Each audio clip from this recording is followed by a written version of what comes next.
Hi friends, ప్రపంచంలోని వివిధ దేశాల సరిహద్దుల్ని ధైర్య సాహసాలు కలిగిన సైనికులు రక్షిస్తారు. వీరు శారీరకంగా మరియు మానసికంగా చాలా బలంగా ఉంటారు. వీరు చాలాసార్లు కఠినమైన మరియు సురక్షితం కాని ప్రదేశాల్లో ఉండవలసి వస్తుంది. అక్కడ కొన్ని ప్రదేశాల్లో వీరు శత్రుదేశ సైనికులతో కాకుండా వారి దేశానికి సంబంధించిన క్రూరమైన జంతువులతో కూడా పోరాడాల్సి వస్తుంది. ప్రపంచంలోని అనేక దేశాలకు సంబంధించిన సైనికులు కొన్ని రహస్యకరమైన సంఘటనల్ని గుర్తించారు. ఈ రోజు మన వీడియోలో ఆర్మీ మిస్టరీస్ గురించి తెలుసుకోబోతున్నాం. ఇండియన్ ఆర్మీకి సంబంధించిన కథను విని మీరు ఆశ్చర్యపోవాల్సిందే. మొదట కల్నల్ పీట్ ఎల్లిస్ గురించి మాట్లాడుకుందాం. తానే ఒక రహస్యం అని చెప్పుకునే నేవీ అధికారి.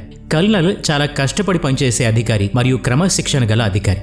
ఈయన ఎక్కువ సమయం ఒంటరిగా ఉండేవాడు మరియు రాత్రిపూట ఎక్కువసేపు సీక్రెట్ ప్రాజెక్టులో పనిచేసేవాడు.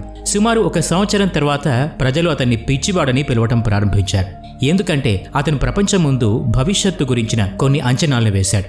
ఉదాహరణకు పసిఫిక్ సముద్రంలోని కొన్ని ఐలాండ్స్ పై జపాన్ దాడి చేస్తుందని చెప్పాడు మరియు భవిష్యత్తులో టోర్పెడో యొక్క ఉపయోగం మొదలవుతుందని జోసెన్ చెప్పాడు. టోర్పెడో సిగార్ ఆకారంలో ఉండే స్వీయ చోదక నీటి అడుగున ప్రయాణించే క్షిపణి.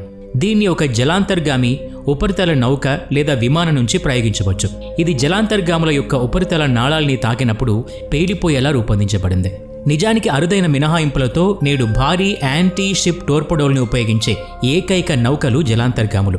విమానాలు మరియు నౌకలు ఉపయోగించే టోర్పెడోలు తరచుగా 13 అంగుళాల కంటే తక్కువ వెడల్పు కలిగి ఉంటాయి మరియు 100 పౌండ్ల కంటే తక్కువ పేలుడు పదార్థాలతో ప్యాక్ చేయబడ్డ వార్ హెడ్స్ కలిగి ఉంటాయి. తర్వాత అతను 90 రోజుల సెలవు తీసుకున్నాడు. ఈ సమయంలో జపాన్ వెళ్ళాడు. అక్కడ అతను మిస్టీరియస్గా మరణించాడు. కానీ ఈ కథలో అత్యంత విచిత్రమైన విషయం ఏంటంటే కల్నల్ పీట్ ఎల్లిస్ అంచనాలన్నీ 100% నిజమయ్యాయి. ఇప్పుడు మనం మాట్లాడుకోబోయే విషయం 2వ ప్రపంచ యుద్ధ సమయం నాటిది. ఒకవైపు విశ్వయుద్ధం జరుగుతోంది, మరోవైపు సైనికుల ద్వారా అనేక విచిత్రమైన రాక్షసులు, నిగూఢమైన జీవుల్ని చూసిన కథనాలు కూడా తెరపైకొచ్చాయి. ఇటువంటిదే మాల్దీవ్స్ నుంచి ఒక కథ ప్రాచుర్యంలోకి వచ్చింది.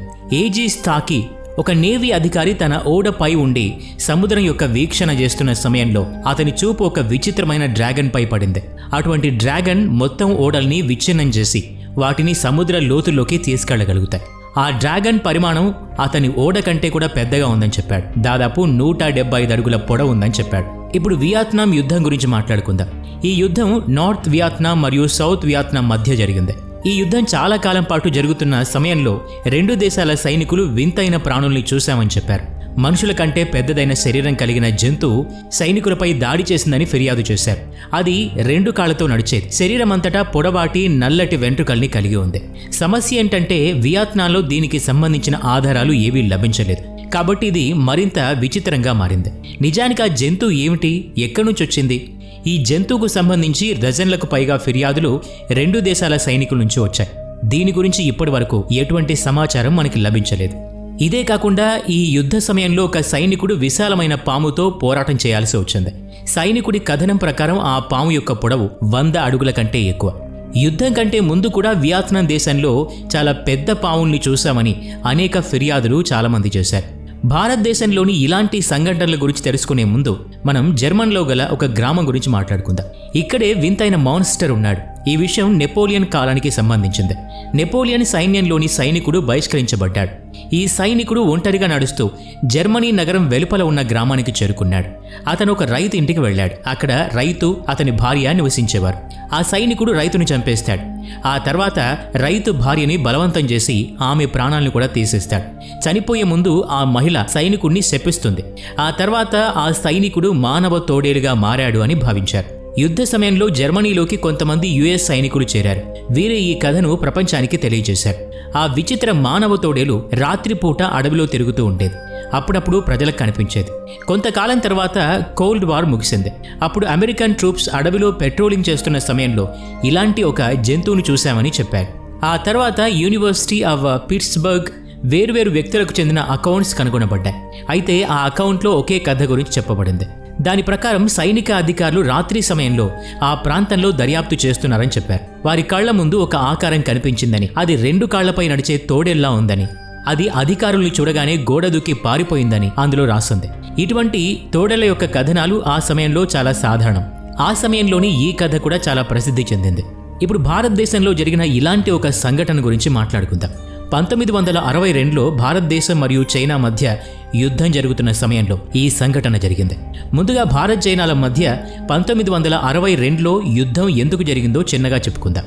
ఈ యుద్ధానికి మూల కారణం హిమాలయ ప్రాంత సరిహద్దు సమస్యలే కారణంగా చెప్పుకున్నప్పటికీ వీటికి ఇతర సమస్యలు కూడా దోహదమయ్యాయి. అందులో ముఖ్యమైనది 1959లో టిబెటన్ల తిరుగుబాటు జరిగిన తర్వాత బౌద్ధ గురువైన దలైలామాకి భారత్ ఆశ్రయం ఇచ్చింది. ఈ క్రమంలో సరిహద్దు వద్ద ఎన్నో హింసాత్మక సంఘటనలు చోటు చేసుకున్నాయి. అయినప్పటికీ 1962 అక్టోబర్లో స్నేహాస్తం సాచిన భారతదేశంపై చైనా ఆక్రమణకు పాల్పడింది. ఆకస్మిక ఆక్రమణకు ఈశాన్య భారతంలో భారత్కు పెట్టని కోటలుగా ఉన్న భూభాగాన్ని చైనా ఆక్రమించింది. దురాక్రమణను నిలువరించలేని నిస్సహాయ స్థితిలో భారత్ పరాభవాన్ని మూటగట్టుకోవాల్సి వచ్చింది.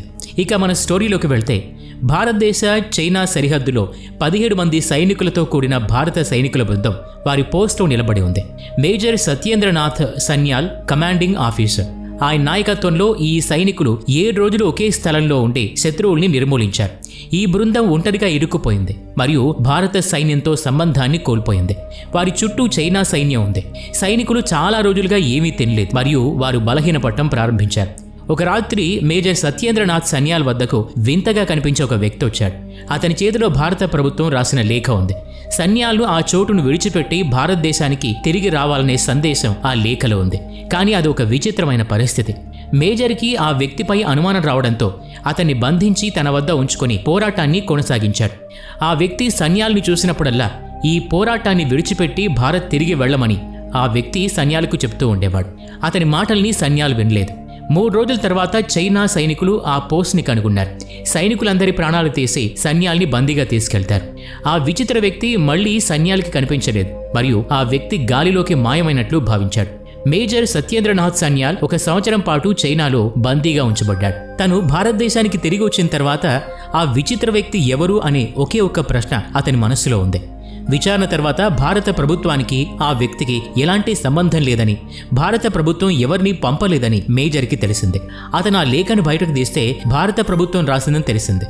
ఇది అసలైందే, కానీ ఈ లేఖ భారత ప్రభుత్వంచే రాయబడటానికి 22 రోజుల ముందే ఆ విచిత్ర వ్యక్తి చేత మేజర్కి ఇవ్వబడింది. ఈ విషయం తెలిసినప్పటి నుంచి ఇప్పటికీ రహస్యంగానే మిగిలిపోయింది. ఒక లేఖను రాయడానికంటే ముందే ఆ వ్యక్తి ఏ విధంగా చేరవేయగలడు? ఒకవేళ ఆ వ్యక్తి టైంలో ప్రయాణించే వ్యక్తి కావచ్చు. అతను ఆ సమయంలో ప్రయాణించి మేజర్ యొక్క ప్రాణాల్ని కాపాడాలని ప్రయత్నించాడు కావచ్చు. ఇంతేకాకుండా ప్రపంచ యుద్ధ సమయంలో UFOs కనిపించటం మరియు వింతైన జంతువులు, గ్రహాంతరవాసులు కనపడటం, అంతమైన జీవులు తిరిగి కనిపించడం లాంటివి జరిగాయి. ఇవన్నీ చరిత్రలో జరిగినవే. మన ముందుకు ఇలాంటి మిస్టీరియస్ విషయాలు వస్తూ ఉంటే వాటిని తెలుసుకుని ఆశ్చర్యపోతూ ఉంటాం. వాటి గురించి తెలుసుకోవడం ద్వారా అవి నిజమా కాదా అని మనం ఆశ్చర్యంలో మునిగిపోతాం. చాలామంది వారికి సంబంధించిన లేదా వారు అనుభవించిన రహస్యమైన కథల గురించి ఇతరులకు చెప్తూ ఉంటారు. కానీ ప్రజలు వాటిని తేలిగ్గా తీసుకుంటారు. కానీ దేశం కోసం ప్రాణాలిచ్చే సైనికుల మాటల్ని తేలిగ్గా తీసుకోలేంగా. ప్రజలు వీటిని చాలా సీరియస్గానే తీసుకుంటారు. ఈ రోజుకి ఈ సంఘటనల గురించి అంత మాత్రమే తెలుసు. అసలు అవి నిజమా కాదా అన్నది ఎవరూ చెప్పలేకపోయారు. ఈ వీడియో నచ్చినట్లయితే లైక్ చేయండి, షేర్ చేయండి. ఇలాంటి మరిన్ని వీడియోస్ కోసం ఈ ఛానల్కి సబ్స్క్రైబ్ చేసుకుని బెల్ ఐకాన్ మీద క్లిక్ చేయండి. నెక్స్ట్ వీడియోలో మళ్ళీ కలుద్దాం. Thanks for watching.